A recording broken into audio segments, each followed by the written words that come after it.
assembleia ouvia grandemente surpreendida. No entanto, quando o orador frisou mais forte a referência ao Messias de Nazaré, os fariseus presentes, fazendo causa comum com o jovem de Tarso, prorromperam em protestos, gritando alucinadamente: anátema, anátema, punição ao trânsfuga. Estevão recebeu com serenidade a tormenta objurgatória e, tão logo foi a ordem restabelecida, prosseguiu com firmeza: por que me apupais desta forma? Toda a precipitação de julgamento demonstra fraqueza. Primeiramente, renunciei à discussão, considerando que se deve eliminar todo o fermento de discórdia. Mas dia a dia o Cristo nos convoca para um trabalho novo e certamente o Mestre me chama hoje a fim de palestrar convosco relativamente às suas verdades poderosas. Desejais impor-me o ridículo e a zombaria? Isso, porém, deve confortar-me, porque Jesus experimentou esse tratamento em grau superlativo. Não obstante vossa repulsa, honro-me em proclamar as glórias inexcedíveis do profeta Nazareno, cuja grandeza veio ao encontro de nossas ruínas morais, levantando-nos para Deus com o seu evangelho de redenção. Nova saraivada de apóstrofes cortou-lhe a palavra. Ditos mordentes e ásperos, baldões eram-lhe atirados a esmo, de todos os lados. Estevão não esmoreceu. Voltando-se sereno, fixou nobremente os circunstantes, guardando a intuição de que os mais exaltados seriam os fariseus, os mais fundamente atingidos pelas verdades novas. Esperando que recobrassem a calma, falou novamente: fariseus amigos, por que teimais em não compreender? Porventura temeis a realidade das minhas afirmações? Se vossos protestos se fundam nesse receio, calai-vos para que eu continue. Lembrai-vos de que me refiro aos nossos erros do passado, e quem se associa na culpa dá testemunho de amor no capítulo das reparações.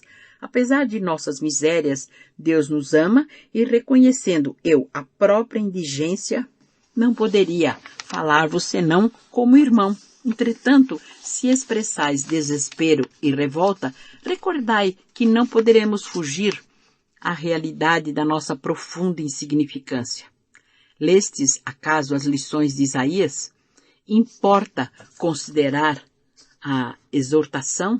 Nota. Isaías, capítulo 52, versículo 12. Nota de Emanuel. De que não poderemos sair apressadamente, nem enganando a nós mesmos, nem fugindo aos nossos deveres, porque o Senhor irá adiante e o Deus de Israel será a nossa retaguarda. Ouvi-me. Deus é o Pai, o Cristo é o Senhor nosso. Muito falais da lei de Moisés e dos profetas, todavia, podereis afirmar com a mão na consciência a plena observância dos seus gloriosos ensinamentos? Não estaríeis cegos atualmente negando-vos a compreensão da mensagem divina? Aquele a quem chamais ironicamente o carpinteiro de Nazaré foi amigo de todos os infelizes. Sua pregação não se limitou a expor princípios filosóficos. Antes, pela exemplificação, renovou nossos hábitos, reformou as ideias mais elevadas com o selo do amor divino. Suas mãos nobilitaram o trabalho, pensaram úlceras, curaram leprosos, deram vista aos cegos. Seu coração repartiu-se entre todos os homens dentro do novo entendimento do amor que nos trouxe com o exemplo mais puro. Acaso ignorais que a palavra de Deus tem ouvintes e praticantes? Convém resultardes, se não tendes sido meros ouvintes da lei, de maneira a não falsear o testemunho. Jerusalém não me parece o santuário de tradições da fé que conheci por informações de meus pais desde criança. Atualmente, dá a impressão de um grande bazar onde se vendem as coisas sagradas. O templo está cheio de mercadores. As sinagogas regurgitam de assuntos atinentes a interesses mundanos. As células farisaicas assemelham-se a um vespeiro de interesses mesquinhos. O luxo das vossas túnicas assombra. Vossos desperdícios espantam. Não sabeis que a sombra de vossos muros a infelizes que morrem de fome. Venho dos subúrbios, onde se concentra grande parte de nossas misérias. Falais de Moisés e dos profetas, repito. Acreditais que os antepassados veneráveis mercadejassem com os bens de Deus? O grande legislador viveu entre experiências terríveis e dolorosas. Jeremias conheceu longas noites de angústias, a trabalhar pela intangibilidade do nosso patrimônio religioso, entre as perdições de Babilônia. Amós era pobre pastor, filho do trabalho e da humildade. Elias sofreu toda sorte de perseguições, compelido a recolher-se ao deserto, tendo só lágrimas como preço do seu iluminismo. Esdras foi modelo de sacrifício pela paz dos seus compatriotas. Ezequiel foi condenado à morte por haver proclamado a verdade. Daniel curtiu as infinitas amarguras do cativeiro. Mencionais os nossos heróicos instrutores do passado, tão só para justificar o gozo egoístico da vida. Onde guardais a fé? No conforto ocioso ou no trabalho produtivo? Na bolsa do mundo ou no coração, que é o templo divino? Incentivais a revolta e quereis a paz? Explorais o próximo e falais de amor a Deus? Não vos lembrais de que o Eterno não pode aceitar o louvor dos lábios quando o coração da criatura permanece dele distante? A assembleia, ante o sopro daquela sublime inspiração, parecia imóvel, incapaz de se definir. Muitos israelitas supunham ver em Estevão o ressurgimento de um dos primeiros profetas da raça. Mas os fariseus, como se quebrassem a misteriosa força que os emudecia, romperam em algazarra ensurdecedora, gesticulando a esmo, proferindo impropérios, no propósito de atenuar a forte impressão causada pelos surtos eloquentes e calorosos do orador. Apedrejemos o imundo, matemos a calúnia, anátema ao caminho de Satanás. Nesse comenos, Saulo levantou-se rubro de cólera. Não conseguia disfarçar a fúria do temperamento impulsivo a desbordar-lhe dos olhos inquietos e brilhantes. Caminhou presto para o acusado, dando a entender que ia caçar-lhe a palavra, e a assembleia logo se acalmou, embora continuasse o rumor dos comentários abafados. Ia talvez ser coagido pela violência, e mais que os fariseus pediam sua morte, Estevão fixou os mais irônicos e arrebatados, exclamando em voz alta e tranquila: Vossa atitude não me intimida. O Cristo foi solícito no recomendar não temêssemos os que só podem matar-nos o corpo. Não pode prosseguir. O moço tarcense, mãos à cintura, olhar iracundo e gestos rudes, como se defrontasse um malfeitor comum, gritou-lhe furiosamente no ouvido: Basta! Basta! Nem mais uma palavra. Agora que te foi concedido o último recurso inutilmente, também usarei o que me faculta a condição do nascimento em face de um irmão desertor. E caiu-lhe de punhos fechados no rosto, sem que Estevão tentasse a menor reação. Os fariseus aplaudiram o gesto brutal, em atroada delirante, qual se estivessem num dia de festa. Dando expansão ao seu arrebatamento, Saulo esmurrava sem compaixão, sem recursos de ordem moral, ante a lógica do evangelho, recorria à força física, satisfazendo a índole voluntariosa. O pregador do caminho, submetido a tais extremos, implorava de Jesus a necessária assistência para não se trair no testemunho. Não obstante a reforma radical que a influência do Cristo havia imposto às suas concepções mais íntimas, ele não podia fugir à dor da dignidade ferida. Procurou, contudo, recompor imediatamente as energias interiores na compreensão da renúncia que o mestre predicara como lição suprema. Lembrou os sacrifícios do Pai em Corinto, reviu na imaginação o seu suplício e morte, recordou a prova angustiosa que sofrera e considerou que se, tão só no conhecimento de Moisés e dos profetas, tanto conseguira em energia moral para enfrentar os ignorantes da bondade divina, que não poderia testemunhar agora com o Cristo no coração? Esses pensamentos acudiam-lhe ao cérebro atormentado como bálsamo de suprema consolação.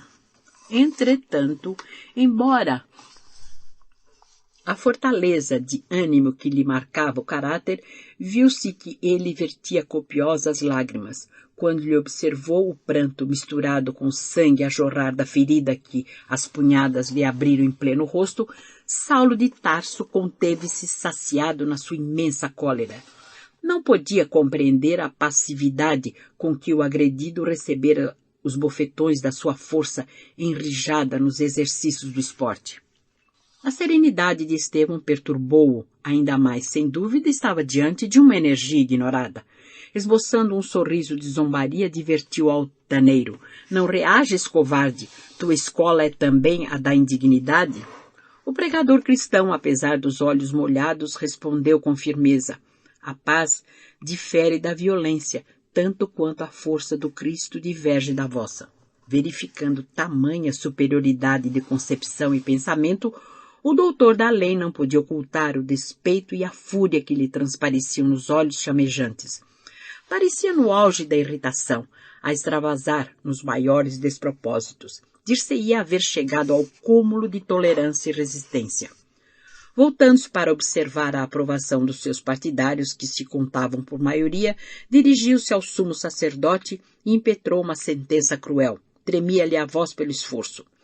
Analisando a peça condenatória, acrescentou Fano, e considerados os graves insultos aqui bolsados, como juiz da causa, rogo seja o réu lapidado. Frenéticos aplausos secundaram-lhe a palavra inflexível. Os fariseus, tão duramente atingidos pelo verbo ardente do discípulo do Evangelho, supunham vingar desse modo o que consideravam escárnio criminoso às suas prerrogativas. A autoridade superior recebeu o alvitre e procurou submetê-lo à votação no reduzido círculo dos colegas mais eminentes. Foi então que Gamaliel, depois de palestrar em voz baixa com os colegas de elevada investidura, comentando talvez o caráter generoso e a incoercível impulsividade do ex-discípulo, dando-lhes a entender que a sanção proposta seria a morte imediata do pregador do caminho, levantou-se no inquieto cenáculo e ponderou nobremente. Tendo voto nesse tribunal e não desejando precipitar a solução de um problema de consciência, proponho que se estude mais ponderadamente a sentença pedida, retendo-se o acusado em calabouço até que se esclareça a sua responsabilidade perante a justiça. Saulo percebeu o ponto de vista do antigo mestre, inferindo que ele punha em jogo o seu reconhecido pendor à tolerância.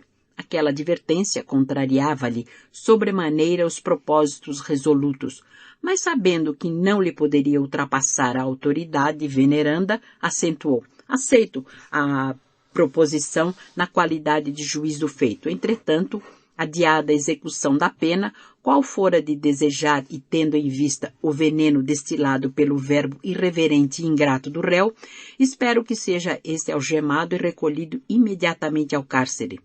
E proponho igualmente investigações mais amplas sobre as atividades supostamente piedosas dos perigosos crentes do caminho, a fim de que se extirpe na raiz a noção de indisciplina por eles criada contra a lei de Moisés, movimento revolucionário de consequências imprevisíveis que significa, em substância, desordem e confusão em nossas próprias fileiras e ominoso esquecimento das ordenações divinas, conjurando assim a propagação do mal, cujo crescimento intensificará os castigos.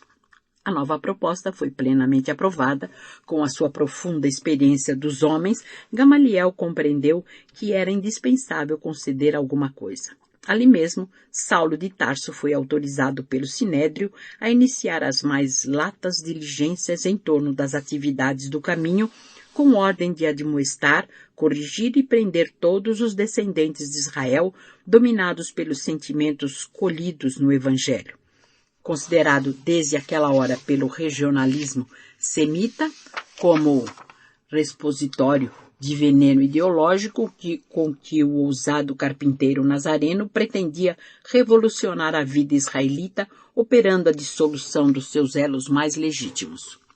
O moço tarsense em frente de Estevão, prisioneiro, recebeu a notícia oficial com um sorriso triunfante. Encerrou-se assim a memorável sessão Numerosos companheiros acercaram-se do moço judeu, felicitando-o pela palavra vibrante, ciosa da hegemonia de Moisés. O ex-discípulo de Gamaliel recebia a saudação dos amigos e murmurava confortado: "Conto com todos, lutaremos até o fim." Os trabalhos daquela tarde tinham sido exaustivos, mas o interesse despertado fora enorme. Estevão sentia-se cansadíssimo ante os grupos que se retiravam, explorando os mais diversos comentários. Foi ele manietado antes de conduzido à prisão. Polarizando os sentimentos do mestre, não obstante a fadiga, tinha confortado a consciência. Com sincera alegria interior, verificava que mais uma vez Deus lhe concedia a oportunidade de testemunhar a sua fé.